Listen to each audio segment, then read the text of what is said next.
क्यों ज़रूरत है? देखिए, मैं भी एक बेटे की माँ हूँ।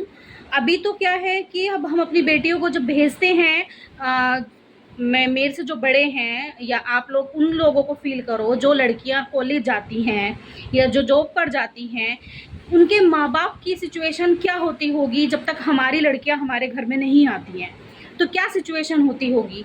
तो प्लीज़ ये हमारे आगे का आने वाला फ्यूचर सिक्योर करने वाली बात है। हम लेडीज़ को अगर इस तरीके से हम जॉब पे जा रहे हैं, कहीं भी जा रहे हैं, इस तरीके की अगर हरकत होती है तो ये तो हम सेफ ही नहीं है ना। फिर क्या होगा? देखिए, जो लोग इंस्टा पे बेबी शावर की वीडियो बनाते हैं, तो प्लीज़ आप लोगों को ज़्यादा बनानी चाहिए, क्योंकि आपके पेट में कौन बॉय पल रहा है, गर्ल पल रही है।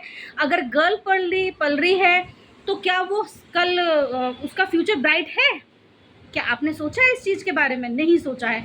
सोचिए प्लीज़, और प्लीज़ इस चीज़ को मुहिम उठाइए, क्योंकि हमने निर्भया के बारे में हमने 6-7 साल पहले जब हमने ये सुना था, चलो अब उन लोगों को फांसी की सज़ा अभी 1-1.5 साल पहले ही मिली है, लेकिन हम उस टाइम पे जागरूक इसलिए नहीं थे क्योंकि हमारा यूट्यूब, इंस्टाग्राम पे हम लोग ज़्यादा वीडियो वगैरह शेयर नहीं होती थी। लेकिन अब इतनी आप लोग सब वायरल हैं, तो प्लीज़ थोड़ी सी हेल्प हम उसके माँ बाप पे इतनी तो कर सकते हैं कि उस लड़की, अब वो लड़की तो आने से रही, वो जो डॉक्टर लेडी हैं वो तो ने वापस तो आने से रही, लेकिन कम से कम उसके माँ बाप को इंसाफ तो मिलना चाहिए ना। कल को ये घटना किसी के साथ भी घट सकती है, हाँ मेरे साथ घट सकती है, किसी के साथ भी घटना घट सकती है। और एक गाना भी है, ओरी चिड़ैया घर आजा अंगना में, जो भी सॉन्ग है, तो आप ये देखिए, अगर ये सिचुएशन, ये हालात रहे तो मुझे नहीं लगता कि कल को कोई भी एक औरत लड़की पैदा करेगी। कैन यू इमेजिन दैट कि अगर लड़कियां ही पैदा नहीं होंगी तो बॉयज़ का क्या होगा। और वैसे भी अगर आप कैलकुलेट करते हैं, हम औसत पे जाते हैं, तो लड़कियों की परसेंटेज कम है, लड़कों की परसेंटेज ज़्यादा है। आज से अभी से ही 20% लड़कियों की परसेंटेज, मैं बहुत कम बोल रही हूँ क्योंकि मुझे किसी चीज़ के बारे में नहीं पता है, लेकिन मुझे जितना मैं पढ़ी हूँ या मैंने चीज़ें सोचा है, समझा है, तो 20 या 30% लड़कियां कम हो चुकी हैं। 100% लड़के हैं तो 30% या 20% लड़कियों की परसेंटेज कम हुई है। और ये सिचुएशन रही तो कोई भी माँ लड़की पैदा नहीं करेगी, ये मैं बता रही हूँ, क्योंकि मुझे ऐसा लगता है कि हमारी लड़कियां बिल्कुल भी सेफ नहीं है। और सभी से ये भी एक गुजारिश है कि भैया अपनी लड़कियों को एजुकेशन के साथ साथ, एजुकेटेड होने के साथ साथ, अब तो हाथ पैर तोड़ने के लिए भी हमें अपनी लड़कियों को एजुकेट करना ही पड़ेगा। हाथ पैर तोड़ने के लिए हमें जूडो, कराटे या किसी भी चीज़ की हमें अपनी लड़कियों के लिए मदद लेनी ही पड़ेगी। और हमें खुद भी अपने आप को सेफ करने के लिए, सिक्योर करने के लिए हमें भी कुछ करना पड़ेगा, क्योंकि ये घटना कभी भी कहीं भी किसी के साथ भी घट सकती है। जब किसी डॉक्टर, वो डॉक्टर जो 36 घंटे, 48 घंटे, 72 घंटे एक हॉस्पिटल क्या है, उन लोगों का घर हो जाता है।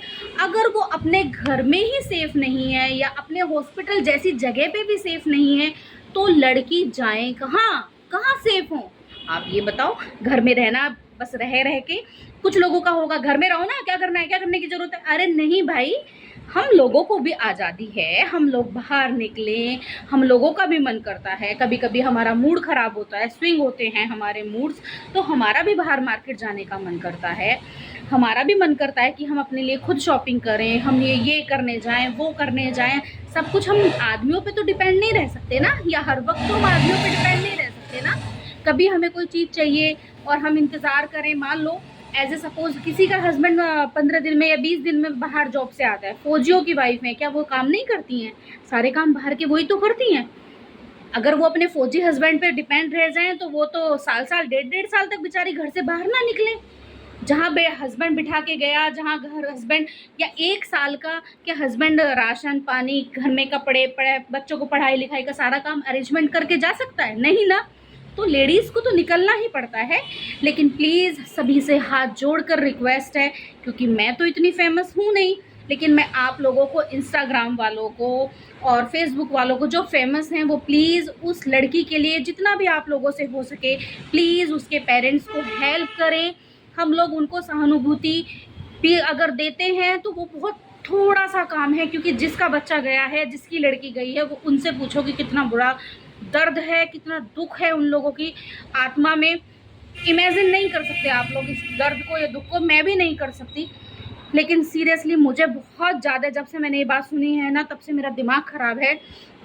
और मैं आप लोगों से इसीलिए शेयर कर रही हूँ कि प्लीज़ आप लोग भी कुछ करिए, जो भी आपसे बन पड़ता है प्लीज़ आप लोग ज़रूर करिए। Thank you so much.